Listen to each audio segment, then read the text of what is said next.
لا إله إلا الله وحده لا شريك له وأشهد أن محمدا عبده ورسوله صلى الله وسلم وبارك عليه وعلى آله وأصحابه ومن اهتدى بهداهم إلى يوم الدين. أما بعد فإن أصدق الحديث كتاب الله وخير الهدي هدي محمد صلى الله عليه وسلم وشر الأمور محدثاتها وكل محدثة بدعة وكل بدعة ضلالة وكل ضلالة في النار. فقد قال الله سبحانه وتعالى في القرآن المجيد: أعوذ بالله من الشيطان الرجيم. يا أيها الناس اتقوا ربكم الذي خلقكم من نفس واحدة وخلق منها زوجها وبث منهما رجالا كثيرا ونساء واتقوا الله الذي تساءلون به والأرحام إن الله كان عليكم رقيبا.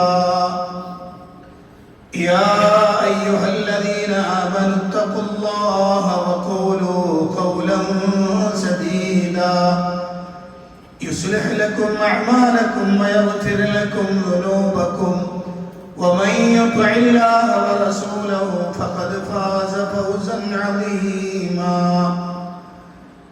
يا أيها الذين آمنوا اتقوا الله حق تقاته ولا تموتن إلا وأنتم مسلمون. പ്രിയപ്പെട്ട സത്യവിശ്വാസികളെ, സത്യവിശ്വാസിനികളെ, പ്രപഞ്ചനാഥനായ അള്ളാഹുവിൻ്റെ കൽപ്പന നിർദ്ദേശങ്ങൾ ജീവിതത്തിൻ്റെ നിഖില മേഖലകളിലും സൂക്ഷിക്കണമെന്ന് എന്നോടെന്ന പോലെ നിങ്ങൾ ഓരോരുത്തരോടും അതർഹിക്കുന്ന പ്രാധാന്യത്തിൽ ഗൗരവത്തിൽ ഉണർത്തുകയാണ്. അല്ലാഹുവിൻ്റെ ഹബീബ് സ്വല്ലല്ലാഹു അലൈഹി വസല്ലം, ആ പ്രവാചകനെ അല്ലാഹു നിയോഗിച്ചത് സർവ്വലോകത്തിനും കാരുണ്യമായിട്ടാണ്. പ്രവാചകന്റെ നിയോഗം എല്ലാ സമൂഹത്തിനും കാരുണ്യമാണ്. കാരണം ആ പ്രവാചകൻ സല്ലല്ലാഹു അലൈഹി വസല്ലമയിലൂടെ അല്ലാഹു മനുഷ്യർക്ക് ഇറക്കിക്കൊടുത്ത വേദഗ്രന്ഥമായ പരിശുദ്ധ ഖുർആൻ, അത് എങ്ങനെയാണ് മനുഷ്യ ജീവിതത്തിൽ പ്രാവർത്തികമാക്കേണ്ടത് എന്ന് സ്വജീവിതത്തിലൂടെ കാണിച്ചു തന്നു അള്ളാഹുവിൻ്റെ പ്രവാചകൻ സല്ലല്ലാഹു അലൈഹി വസല്ലം. അങ്ങനെയാണ് അള്ളാഹുവിൻ്റെ പ്രവാചകൻ കാരുണ്യമായി തീരുന്നത്. അതുകൊണ്ട് തന്നെ വിശ്വാസികളെ സംബന്ധിച്ചിടത്തോളം ആ പ്രവാചകനെ ഇഷ്ടപ്പെടുകയും പ്രവാചകനെ സ്നേഹിക്കുകയും ചെയ്യുക എന്നത് അവരുടെ വിശ്വാസത്തിൻ്റെ ഭാഗമാണ്. പ്രവാചകനെ സ്നേഹിക്കാത്തവൻ വിശ്വാസിയല്ല. പരിശുദ്ധ ഖുർആനിന്റെ 33-ാം അധ്യായം സൂറ അൽ-അഹ്സാബ്, അതിന്റെ 6-ാമത്തെ വചനത്തിൽ അല്ലാഹു സുബ്ഹാനഹു വ തആല പഠിപ്പിക്കുന്നത്: അൻ-നബിയ്യു ഔലാ ബിൽ മുഅ്മിനീന മിൻ അൻഫുസിഹിം. പ്രവാചകൻ സല്ലല്ലാഹു അലൈഹി വസല്ലം വിശ്വാസികൾക്ക് അവരുടെ സ്വന്തം ശരീരത്തെക്കാളും പ്രിയപ്പെട്ടവനാണ്, അടുത്തയാളാണ്. ഈ ആയത്തിൽ അല്ലാഹു സുബ്ഹാനഹു വ തആല പഠിപ്പിച്ചു തരുന്നത്, എന്റെ ഇഷ്ടങ്ങൾക്കും ഇച്ഛകൾക്കും അപ്പുറത്ത് അല്ലാഹുവിന്റെ പ്രവാചകൻ സല്ലല്ലാഹു അലൈഹി വസല്ലമയുടെ കൽപ്പനകളായിരിക്കണം എന്റെ ജീവിതത്തിൽ ഏറ്റവും പ്രധാനപ്പെട്ടത്. അങ്ങനെയാകുമ്പോൾ മാത്രമാണ് ഞാനൊരു വിശ്വാസിയായി തീരുന്നത് എന്നാണ്. ഈ വാചകത്തെ വളരെ വിശദീകരിച്ചുകൊണ്ട് പരിശുദ്ധ ഖുർആനിന്റെ സൂറ അത്തൗബ അതിന്റെ 24-ാമത്തെ വചനത്തിൽ അല്ലാഹുവിന്റെ ഖുർആൻ അല്ലാഹു സുബ്ഹാനഹു വ തആല 33-ാം അധ്യായത്തിൽ പറഞ്ഞ വാചകത്തെ വളരെ വിശദീകരിച്ചുകൊണ്ട് അല്ലാഹു പറയുന്നുണ്ട്.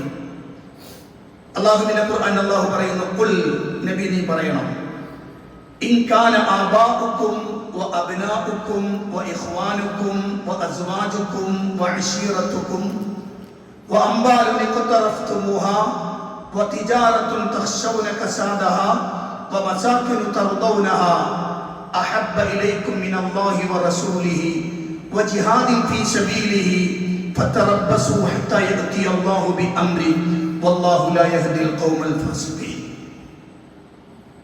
ഒന്ന് കുറച്ച് അടുത്തിരുന്നാണ് ആ സഫ് റെഡിയാക്കുന്ന അടുത്തിരുന്നത് അള്ളാഹുവിന്റെ മുന്നോട്ട് കയറി സഫിൽ പൂർത്തിയാക്കിയിരിക്കും. അള്ളാഹുവിന്റെ ഖുർആൻ അല്ലാഹു സുബ്ഹാനഹു വ തആല പറയണം, ഖുൽ നബി നീ പറയണം, ഇൻ കാന ആബാഉക്കും നിങ്ങളുടെ പിതാക്കളാണെങ്കിൽ, വഅബ്നാഉക്കും നിങ്ങളുടെ പുത്രന്മാർ, വഇഖ്വാനുക്കും നിങ്ങളുടെ സഹോദരങ്ങൾ, വഅസ്വാജുക്കും നിങ്ങളുടെ ഇണകൾ, വഅശീറത്തുക്കും നിങ്ങളുടെ ബന്ധുമിത്രാദികൾ. 5 വിഭാഗം ആളുകളെ അള്ളാഹു എടുത്തു പറഞ്ഞു.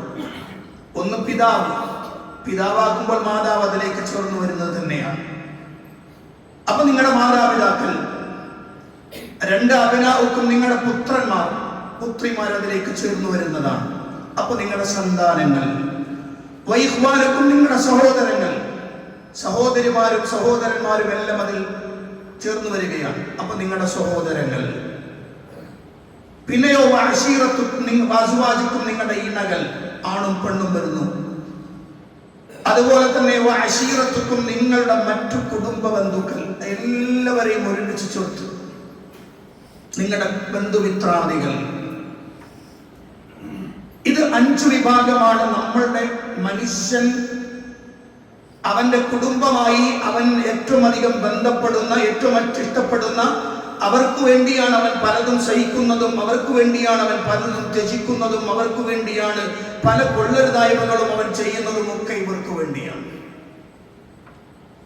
ഈ 5 വിഭാഗം നിങ്ങളുടെ കുടുംബത്തിലെ ആളുകൾ. പിന്നെയോ അംവാലുൻ ഇഖ്തറഫ്തുമുഹാ നിങ്ങൾ സമ്പാദിച്ചുണ്ടാക്കുന്ന നിങ്ങളുടെ ധനങ്ങൾ. അടുത്തത് വതിജാറത്തുൻ തഖ്ശൗന കസാദഹാ നഷ്ടം വന്നു പോകുമോ എന്ന് നിങ്ങൾ ഭയപ്പെടുന്ന നിങ്ങളുടെ കച്ചവടങ്ങൾ, വ്യവഹാരങ്ങൾ. വമസാകിനു തർദൗനഹാ നിങ്ങൾ തൃപ്തിപ്പെടുന്ന നിങ്ങളുടെ ഭവനങ്ങൾ.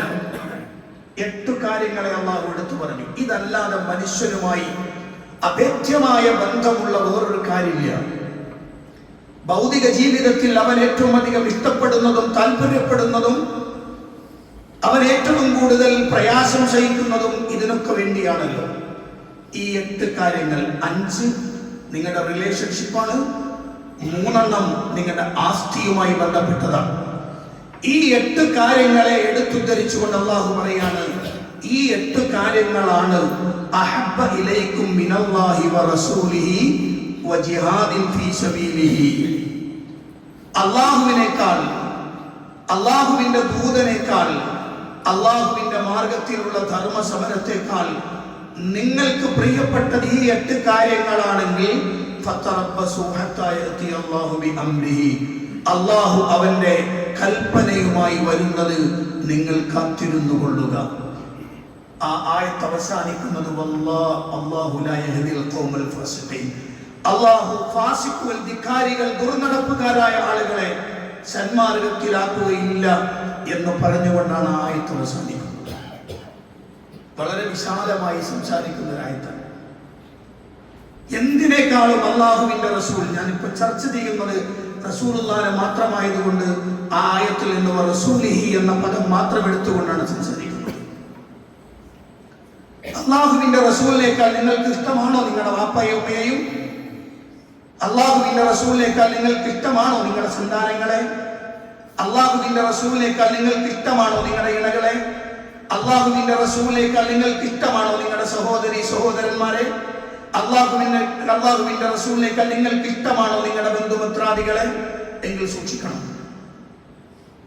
അല്ലാഹുവിന്റെ റസൂലിനേക്കാൾ ഇഷ്ടമാണോ നിങ്ങൾക്ക് നിങ്ങളുടെ സമ്പാദ്യത്തെ? അള്ളാഹുവിന്റെ റസൂലിനേക്കാൾ ഇഷ്ടമാണോ നിങ്ങൾക്ക് നിങ്ങളുടെ കച്ചവടത്തെ? അള്ളാഹുവിന്റെ റസൂലിനേക്കാൾ ഇഷ്ടമാണോ നിങ്ങൾക്ക് നിങ്ങളുടെ ഭവനങ്ങളെ? എങ്കിൽ സൂക്ഷിക്കണം. എന്താണ് പറഞ്ഞതിന്റെ താല്പര്യം? ഇവ എല്ലാത്തിനേക്കാളും അള്ളാഹുവിന്റെ റസൂൽ ഇഷ്ടപ്പെടണം എന്ന് പറഞ്ഞാൽ അള്ളാഹുവിന്റെ റസൂൽ സല്ലല്ലാഹു അലൈഹി വസല്ലം അവിടുന്ന് ഒരു കൽപ്പന പറയുകയോ അവിടുന്ന് ഒരു വിഷയം പഠിപ്പിക്കുകയോ ചെയ്യുന്നത് ഞാൻ ഈ പറഞ്ഞ കാര്യങ്ങളോട് എതിരായി വരികയാണെങ്കിൽ റസൂലുള്ളാഹിനെ സ്വീകരിച്ച് ഇത് മാറ്റിവെക്കണം എന്നാണ്.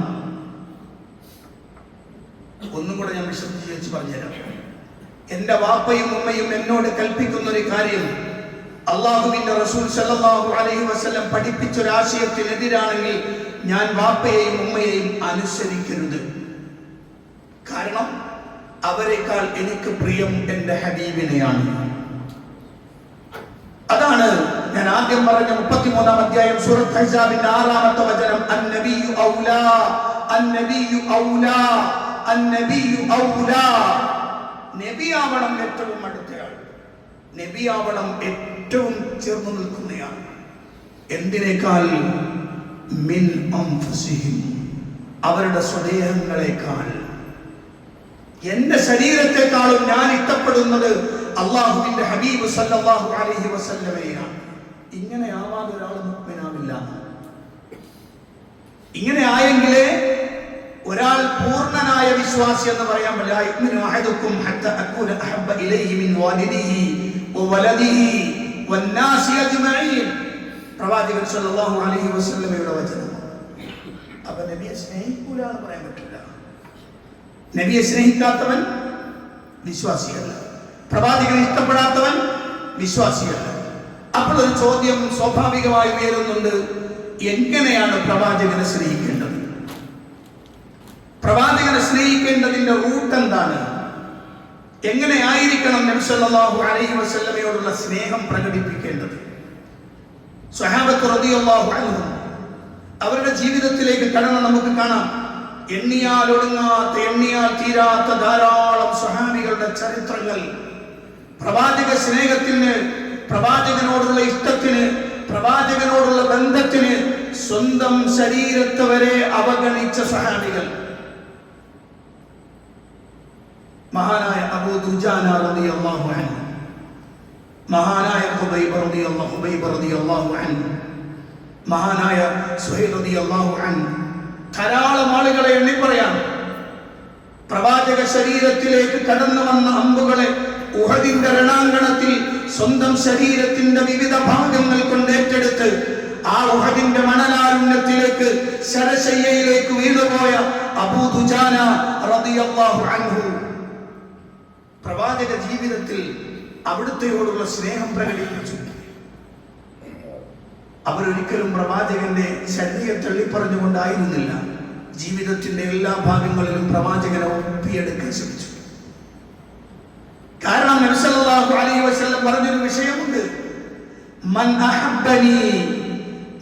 അഹബ്ബനി ഫൽയസ്തന്ന ബിസുന്നതി. എന്നെ ആരെങ്കിലും ഇഷ്ടപ്പെടുന്നുണ്ടോ? എന്നെ ആരെങ്കിലും പ്രിയം വെക്കുന്നുണ്ടോ? എന്നോട് ആർക്കെങ്കിലും അനുരാഗ പ്രണയമുണ്ടോ? അതൊക്കെയാണ് ഇപ്പോഴത്തെ വാചകങ്ങൾ. ഉണ്ടോ? ഉണ്ടെങ്കിൽ ചെയ്യേണ്ടത് ഫൽയസ്തന്ന ബിസുന്നതി.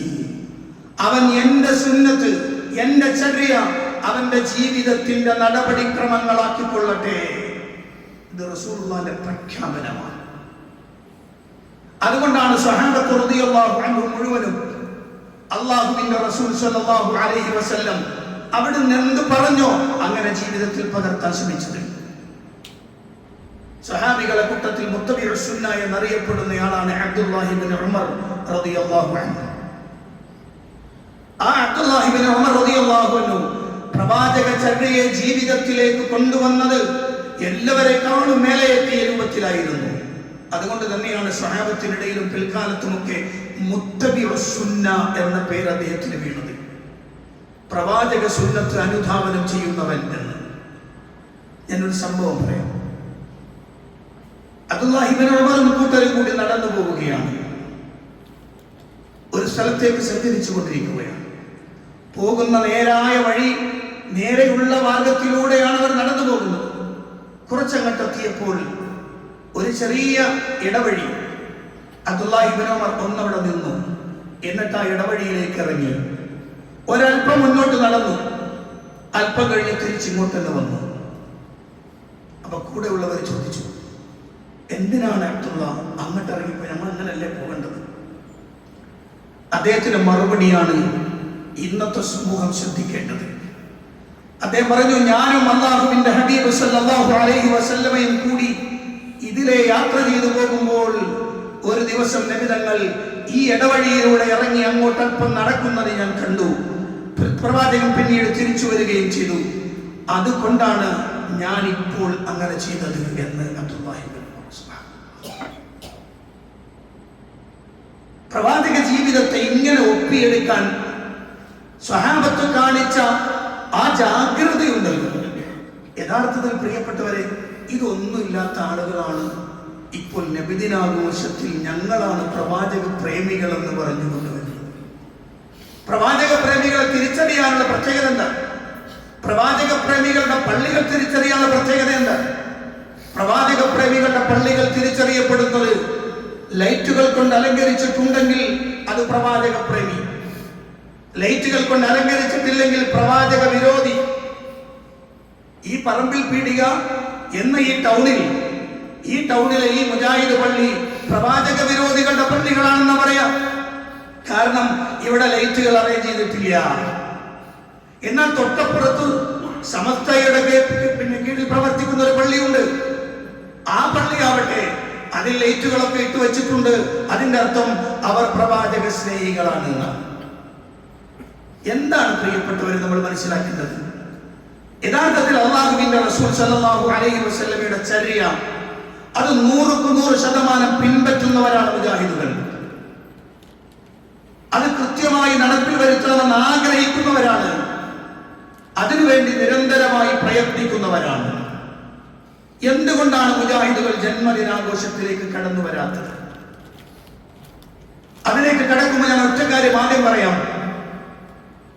നമ്മുടെ നാട്ടിലൊക്കെ പറയാറുള്ളത് ഈ വഹാബികൾ അല്ലെങ്കിൽ സലഫികളായ ആളുകൾ ആണ് നബിദിനാഘോഷത്തെ എതിർക്കുന്നത്. അതിനു മുമ്പ് ആരും എതിർത്തിരുന്നില്ല, ആരും ഈ വിഷയത്തെ എതിർത്തിട്ടില്ല എന്നാണ് സാധാരണഗതിയിൽ നമുക്കിടയിലൊക്കെ പറയപ്പെടാറുള്ളത്.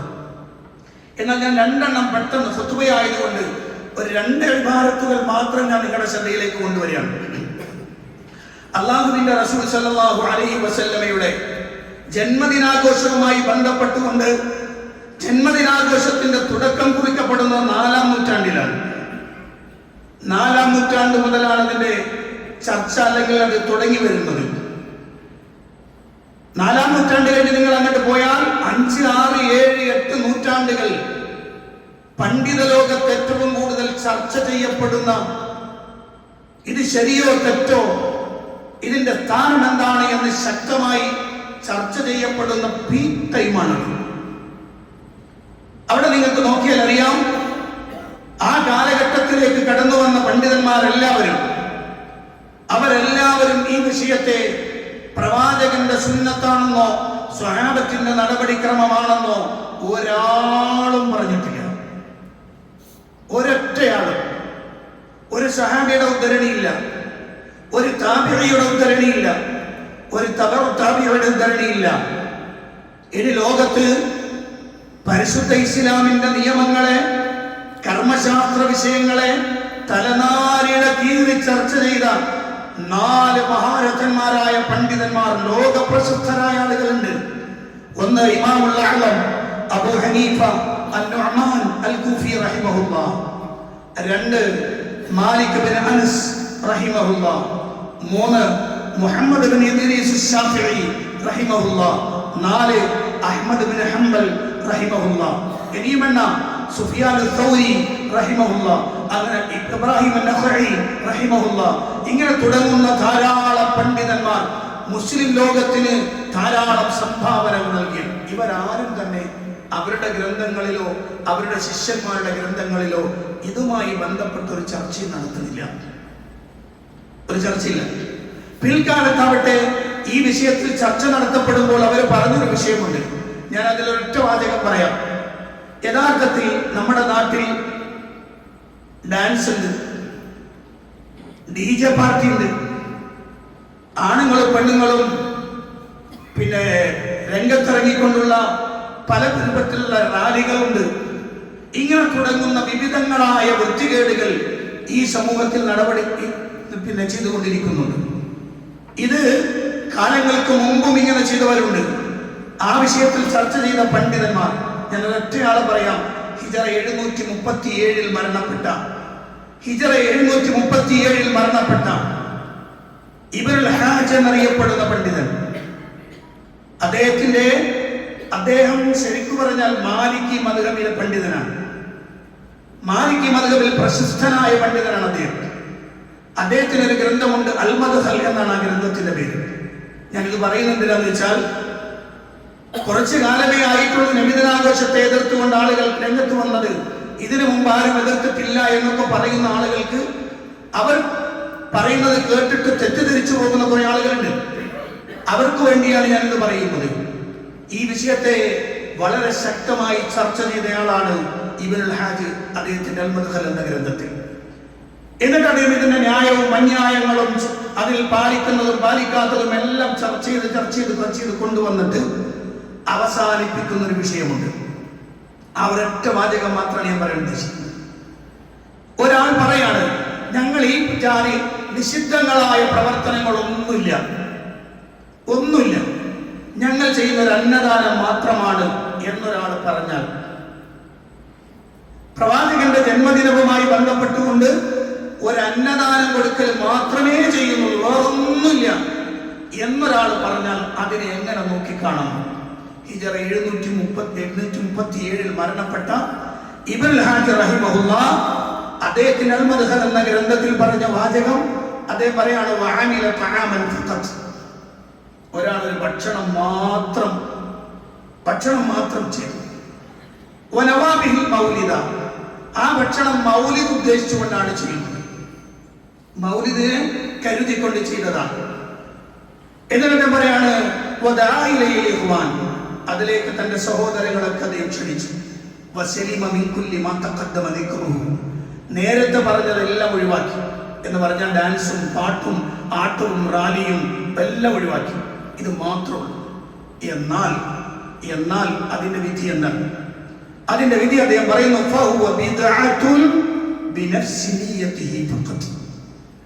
അങ്ങനെ ഒരൊറ്റ നിയ്യത്ത്, ഒരു കരുതൽ വന്നതോടെ, ജന്മദിനാഘോഷം മൗലിദാഘോഷം എന്ന ആ കരുത്ത് വന്നതോടെ ആ ഭക്ഷണം ബിദ്അത്തിൻ്റെതായി തീർന്നു. എന്താണ് കാരണം? അതിന് കാരണം പറയണമല്ലോ. അദ്ദേഹം കാരണം പറയുന്നത്, ഇത് അന്നദാലിക സിയാദത്തുൻ ഫിദ്ദീൻ, കാരണം ഇത് മതത്തിൽ വർധനവുണ്ടാക്കലാണ്. വലൈസ മിൻ അമലി സലഫിൽ മാദിൻ, കഴിഞ്ഞുപോയ സലഫ് സാലിഹീങ്ങളുടെ പ്രവർത്തനങ്ങളിൽ പെട്ടതല്ല ഇത്. വത്തിബാഉ സലഫി ഔലാ ബൽ ഔജബ്, സലഫ് സാലിഹീങ്ങളെ പിൻപറ്റലാണ് നമുക്ക് ഏറ്റവും യോജ്യം, അല്ല ഏറ്റവും നിർബന്ധം അതാണ്. ഇവർ ഇപ്പോഴുണ്ടാക്കിയതിനേക്കാളും നമ്മൾ പിൻപറ്റേണ്ടത് അവരെയാണ്. എന്തുകൊണ്ടാണത്? لأنهم أشد الناس اتباعا لسنة رسول الله صلى الله عليه وسلم وتعظيما له ولسنته صلى الله عليه وسلم. നമ്മളെക്കാൾ പ്രവാചകനോട് മഹബത്ത് കൂടുതലുള്ളത് അവർക്കാണ്. നമ്മളെക്കാൾ പ്രവാചകനെ ഇഷ്ടപ്പെടുന്നവർ അവരാണ്, പ്രവാചകനെ ബഹുമാനിക്കുന്നവർ അവരാണ്, പ്രവാചകന്റെ ചര്യയെ ഇഷ്ടപ്പെടുന്നതും ബഹുമാനിക്കുന്നതും അവരാണ്. അവർ ചെയ്തിട്ടില്ലാത്തൊരു കാര്യം ഈ നിയ്യത്ത് വെച്ചുകൊണ്ട് ചെയ്താൽ അത് ബിദ്അത്താണ്. ഇത് കെ എം മൗലവിയോ ഉമർ മൗലവിയോ അങ്ങനെയുള്ള പണ്ഡിതന്മാരൊന്നും എഴുതിയതല്ല. 737 ലോക പ്രശസ്തനായ ഇബ്നുൽ ഹാജ് റഹിമഹുല്ലയുടെ വാക്കാണ്. നമ്മുടെ നാട്ടിലൊക്കെ മുമ്പ് ഒരു സമ്പ്രദായം ഉണ്ട്, ഇപ്പോഴത്തെ എനിക്കറിയില്ല. ആ സമ്പ്രദായം മൗലിദിന് വേണ്ടി തങ്ങളുടെ തൊടിയിലെ തെങ്ങോ അല്ലെങ്കിൽ ചെറിയ പ്ലോട്ടുകളോ അല്ലെങ്കിൽ തൻ്റെ കടമുറികളോ ഒക്കെ വസിയത്ത് ചെയ്യുന്നൊരു സമ്പ്രദായം, അത് മൗലിദിന് വേണ്ടിയിട്ടുള്ളതാണ്. ധാരാളം സ്ഥലങ്ങൾ അങ്ങനെ ഞാൻ കണ്ടിട്ടുണ്ട്. യഥാർത്ഥത്തിൽ അങ്ങനെ ചെയ്യുന്നതിനെ കുറിച്ചുള്ള ചർച്ച അക്കാലഘട്ടത്തിൽ നടന്നു. ആ കാലഘട്ടത്തിൽ നടന്നപ്പോ ഹിജറ 790 മരണപ്പെട്ട ഇമാം ഷാഫിഈ, അദ്ദേഹത്തിന് ധാരാളം ഗ്രന്ഥങ്ങൾ, അതിൽ ഏറ്റവും പ്രധാനപ്പെട്ട ഫത്വ ഷാഫിഈ എന്നറിയപ്പെടുന്ന ഫത്വകൾ മാത്രം സമാഹരിച്ച ഗ്രന്ഥം. അതിൽ അദ്ദേഹം പറഞ്ഞത്, ഇന്ന് നമ്മുടെ നാട്ടിൽ കാണുന്ന രൂപത്തിലുള്ള ഒരു മൗലിദാഘോഷം ബിദ്അത്താണ്, ചെയ്യാൻ പാടില്ല. എന്നിട്ടാണ് പറഞ്ഞു ഫൽ ഇൻഫാഖു അലാ ഇഖാമത്തിൽ ബിദ്അത്തി ലാ യജൂസ്. ബിദ്അത്തിന് വേണ്ടി എന്തെങ്കിലും ചെലവഴിക്കൽ അനുവദനീയമല്ല, നിഷിദ്ധമാണ്. വൽ വസിയത്തു ബിഹി ഗൈറു നാഫിദ. ആ വിഷയത്തിൽ എന്തെങ്കിലും സമ്പത്ത് വസിയത്ത് ചെയ്താൽ ആ വസിയത്ത് നടപ്പിൽ വരുത്താൻ പാടില്ല എന്നല്ല. ബൽ യജിബു അലൽ ഖാദി ഫസ്ഖുഹു. ആ നാട്ടിലെ ഖാദിയാർ ആ വസിയത്ത് ദുർബലമാണെന്ന് പ്രഖ്യാപിക്കണം. ഇത് എഴുതിയത് ഈ കാലഘട്ടത്തിലല്ല, ഹിജറ 790-ലാണ്. നിങ്ങൾ ആലോചിച്ചു, എന്താണ് ഈ പണ്ഡിതന്മാരൊക്കെ ഇങ്ങനെ പറയാനുള്ള കാരണം? അള്ളാഹുവിന്റെ ഹബീബ് സല്ലല്ലാഹു അലൈഹി വസല്ലം അവിടുന്ന് പ്രവാചകാലത്തിക്ക് ശേഷം 23 കൊല്ലക്കാലം അവിടുന്ന് ജീവിച്ചിരുന്നു. പക്ഷെ പ്രവാചക ജീവിതത്തിൽ ഇങ്ങനെ ഒന്ന് ചെയ്തത് തെളിവ് നമുക്ക് കാണുന്നില്ല. സ്വഹാബത്ത് റളിയല്ലാഹു അൻഹു ഒരു നൂറ്റാണ്ട് കാലം അവരിവിടെ ജീവിച്ചിരുന്നു. അവരിൽ ഏറ്റവും അവസാനം വഫാത്തായ മരണപ്പെട്ടയാൾ മഹാനായ അബൂ തുഫൈൽ റളിയല്ലാഹു അൻഹു ആണ് എന്ന് പറയപ്പെടുന്നു. ആ കാലഘട്ടത്തിൽ പരിശോധിച്ചാൽ ഇല്ല, അവിടെ ഒന്നും അത് കാണാൻ നമുക്ക് സാധിക്കുന്നില്ല. അതുകൊണ്ടാണ് ഈ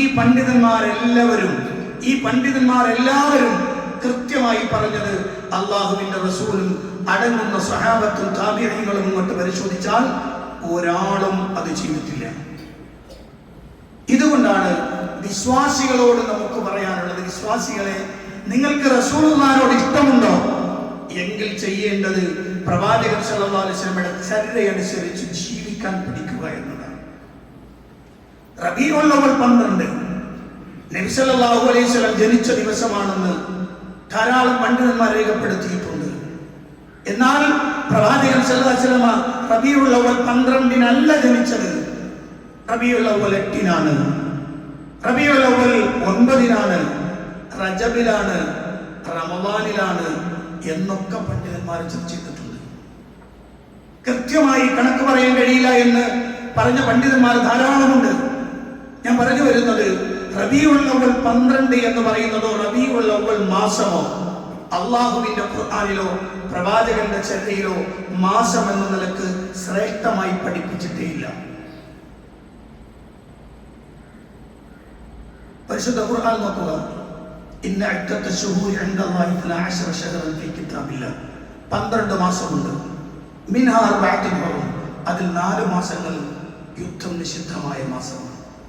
4 മാസങ്ങൾ അല്ലേ? നമുക്കെല്ലാവർക്കും അറിയാം, ദുൽഖഅദ, ദുൽഹിജ്ജ, മുഹറം, പിന്നെ റജബ്.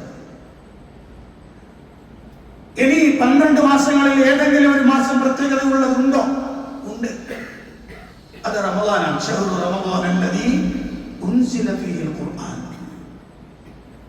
12 മാസങ്ങളിൽ 5 മാസമല്ലാതെ വേറൊരു മാസത്തെ പരിശുദ്ധ ഖുർആൻ പവിത്രമായ മാസമായിട്ടോ പുണ്യകരമായ മാസമായിട്ടോ പഠിപ്പിച്ചിട്ടേയില്ല.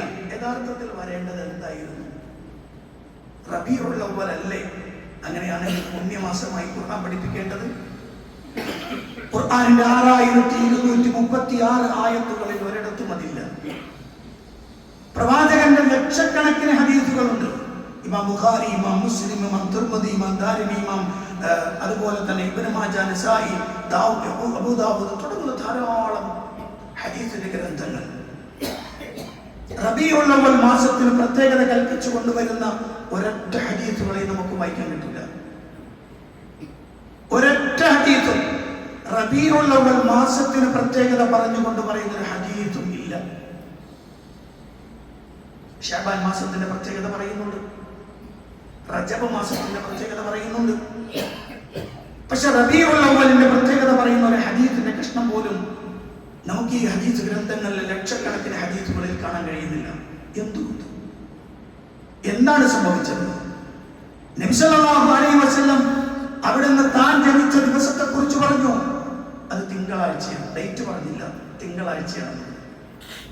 അവിടത്തേക്ക് വഹി കിട്ടിയ ദിവസം പറഞ്ഞു, തിങ്കളാഴ്ചയാണെന്ന് പറഞ്ഞു. അവിടുന്ന് പ്രവാചകനായി നിയോഗിക്കപ്പെട്ട ദിവസം പറഞ്ഞു, തിങ്കളാഴ്ചയാണെന്ന് പറഞ്ഞു. ഈ 3 ഘടകങ്ങളെ ചേർത്ത് വെച്ചുകൊണ്ട് റസൂലുള്ളാഹി പറഞ്ഞു, ആ റസൂലുള്ളാഹി എല്ലാ തിങ്കളാഴ്ചയും അവിടുന്ന് നോമ്പെടുത്തിരുന്നു.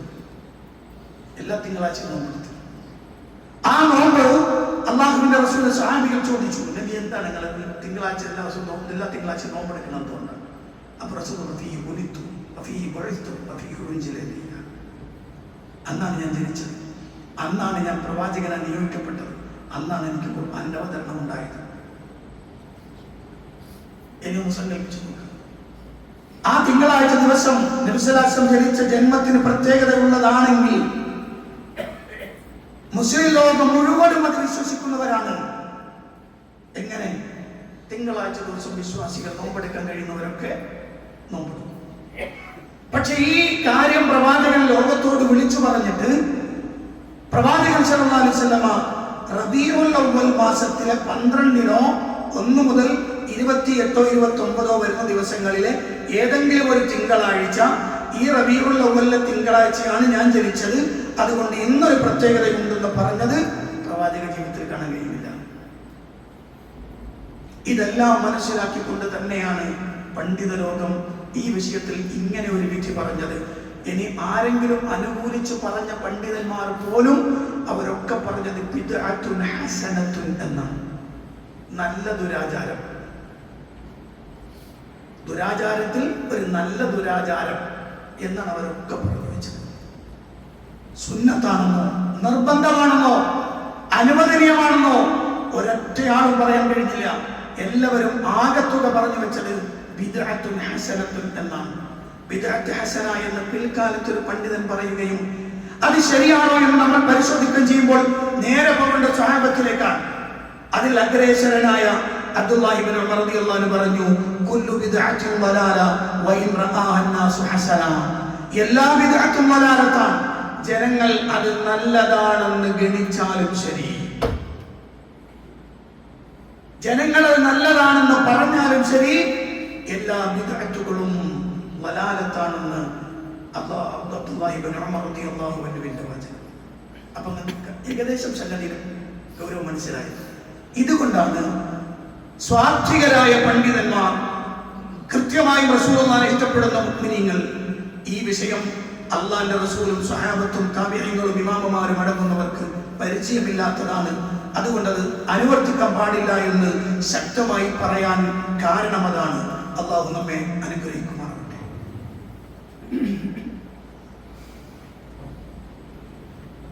അൽഹംദുലില്ലാഹി റബ്ബിൽ ആലമീൻ, അസ്സലാത്തു വസ്സലാമു അലാ അശ്റഫിൽ അംബിയാഇ വൽ മുർസലീൻ നബിയ്യിൽ ഹബീബ് മുഹമ്മദിൻ സ്വല്ലല്ലാഹു അലൈഹി വസല്ലം വഅലാ ആലിഹി വസഹ്ബിഹി വമൻ തബിഅഹും ബിഇഹ്സാൻ ഇലാ യൗമിദ്ദീൻ. അമ്മാ ബഅദ്, ഇത്തഖുല്ലാഹ ഇബാദല്ലാഹ്. പ്രിയപ്പെട്ട വിശ്വാസികളെ, വിശ്വാസിനികളെ, അള്ളാഹുവിന്റെ കൽപ്പനകൾക്കനുസരിച്ച് ജീവിക്കണമെന്ന് ഒരിക്കൽ കൂടി എന്നോടും നിങ്ങളോടും ഉണർത്തുകയാണ്. ഇഹ്തിഫാൽ മൗലിദ് നബിയുമായി ബന്ധപ്പെട്ടുകൊണ്ട് ഇന്ന് നമ്മൾ കാണുന്നത് പിടുത്തം വിട്ട വിശദീകരണങ്ങളാണ്. പിടുത്തം വിട്ട വിശദീകരണം എന്ന് പറഞ്ഞാൽ ഖുർആനിൽ തെളിവുണ്ട്, പ്രവാചകന്റെ ജീവിതത്തിൽ തെളിവുണ്ട്, സ്വഹാബികൾ ചെയ്തിട്ടുണ്ട്, താബിഈങ്ങൾ ചെയ്തിട്ടുണ്ട്, ഇമാമുമാർ ചെയ്തിട്ടുണ്ട് എന്നൊക്കെ പിടുത്തം വിട്ട വർത്തമാനം സമൂഹത്തിനിടയിൽ പ്രചരിപ്പിക്കുന്നുണ്ട്. യഥാർത്ഥത്തിൽ നിങ്ങളൊന്ന് ആലോചിച്ച് നോക്കുക, ഈ വിശദീകരണമായി ഇപ്പോഴിറങ്ങുന്ന ആളുകൾ തന്നെ മുമ്പ് പറഞ്ഞത് അങ്ങനത്തെ ഒരു സംഭവമേ ഉണ്ടായിട്ടില്ല എന്നാണ്.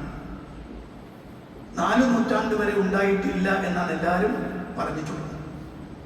ഈ അടുത്ത ദിവസങ്ങളിൽ ഏറെ ചർച്ച ചെയ്തതാണ് പരിശുദ്ധ ഖുർആനിലെ സൂറത്ത് യൂനിസിൽ ഒരു ആയത്തുമായി ബന്ധപ്പെട്ട്, ഖുൽ ബിഫദ്ലില്ലാഹി വബിറഹ്മതിഹി ഫബിദാലിക ഫൽയഫ്റഹു ഹുവ ഖൈറും മിമ്മാ യജ്മഊൻ. നിങ്ങൾ ശ്രദ്ധിച്ചിരിക്കണം. ഖുൽ ബിഫദ്ലില്ലാഹി വബിറഹ്മതിഹി ഫബിദാലിക ഫൽയഫ്റഹു ഹുവ ഖൈറും മിമ്മാ യജ്മഊൻ. ഈ ആയത്ത് ഇറങ്ങിയത് ആർക്കാണ്? ഈ ആയത്ത് ഇറങ്ങുന്നത് നബി സല്ലല്ലാഹു അലൈഹി വസല്ലം. ഈ ആയത്ത് വിശദീകരിച്ചു കൊടുത്ത ആളാരാണ്? നബി സല്ലല്ലാഹു അലൈഹി വസല്ലം. ഈ ആയത്തിന്റെ വിശദീകരണം കേട്ട സ്വഹാബികൾ പിൽക്കാലക്കാർക്ക് പഠിപ്പിച്ചു കൊടുത്തു. അങ്ങനെ അവർ അവരുടെ ഗ്രന്ഥങ്ങളിലും ഇത് രേഖപ്പെടുത്തി വെച്ചു. പക്ഷെ അവർക്ക് ആർക്കും ഇത് മനസ്സിലായില്ല. എന്ത്? ഇത് റബീഉൽ അവ്വൽ 12 ആഘോഷിക്കാനുള്ള ഒരു ആയത്താണെന്ന് അവർക്ക് മനസ്സിലായില്ല. ഇനി ഞാൻ ആയത്തൊന്ന് പറയാം, നിങ്ങളൊന്ന് ശ്രദ്ധിച്ചോളൂ. ഖുൽ, നബി നീ പറയുക, ബിഫദ്ലില്ലാഹി വബിറഹ്മതിഹി, അല്ലാഹുവിന്റെ റഹ്മത്ത് കൊണ്ടും അവന്റെ ഔദാര്യം കൊണ്ട്, ഫബിദാലിക അതുകൊണ്ട് ഫൽയഫ്റഹു അവർ സന്തോഷിക്കട്ടെ, ഹുവ ഖൈറും മിമ്മാ യജ്മഊൻ അവർ സമാഹരിക്കുന്നതിൽ ഒരുമിച്ച് കൂട്ടുന്നതിൽ ഏറ്റവും ഖൈർ അതാണ്. ഇതാണ് ആയത്തിന്റെ അർത്ഥം. ഇതാണ് ആയത്തിന്റെ അർത്ഥം. ഈ ആയത്തിൽ നിന്ന് കേൾക്കുമ്പോൾ നമുക്ക് മനസ്സിലാവുന്നത് എന്താ? അള്ളാഹു നമ്മളോട് ഒരു കൽപ്പന പറയാണ്. എന്ത്? അവന്റെ ഫദ്ല് കൊണ്ടും റഹ്മത്ത് കൊണ്ടും നിങ്ങൾ സന്തോഷിക്കണം. സന്തോഷിക്കണം. അതാണ് നിങ്ങൾ ഒരുമിച്ച് കൂട്ടുന്ന വിഭവങ്ങളെക്കാളൊക്കെ ഖൈർ എന്നുള്ള പറഞ്ഞു. അപ്പൊ എല്ലാത്തിനേക്കാളും വലിയ ഖൈർ ഈ സന്തോഷമാണെങ്കിൽ ഇത് സന്തോഷിക്കാതിരിക്കാൻ പറ്റും? ഇത് സന്തോഷിക്കാതിരിക്കുക, സന്തോഷിക്കൽ നിർബന്ധല്ലേ? അപ്പൊ എന്തുകൊണ്ടാ സന്തോഷിക്കേണ്ടത്?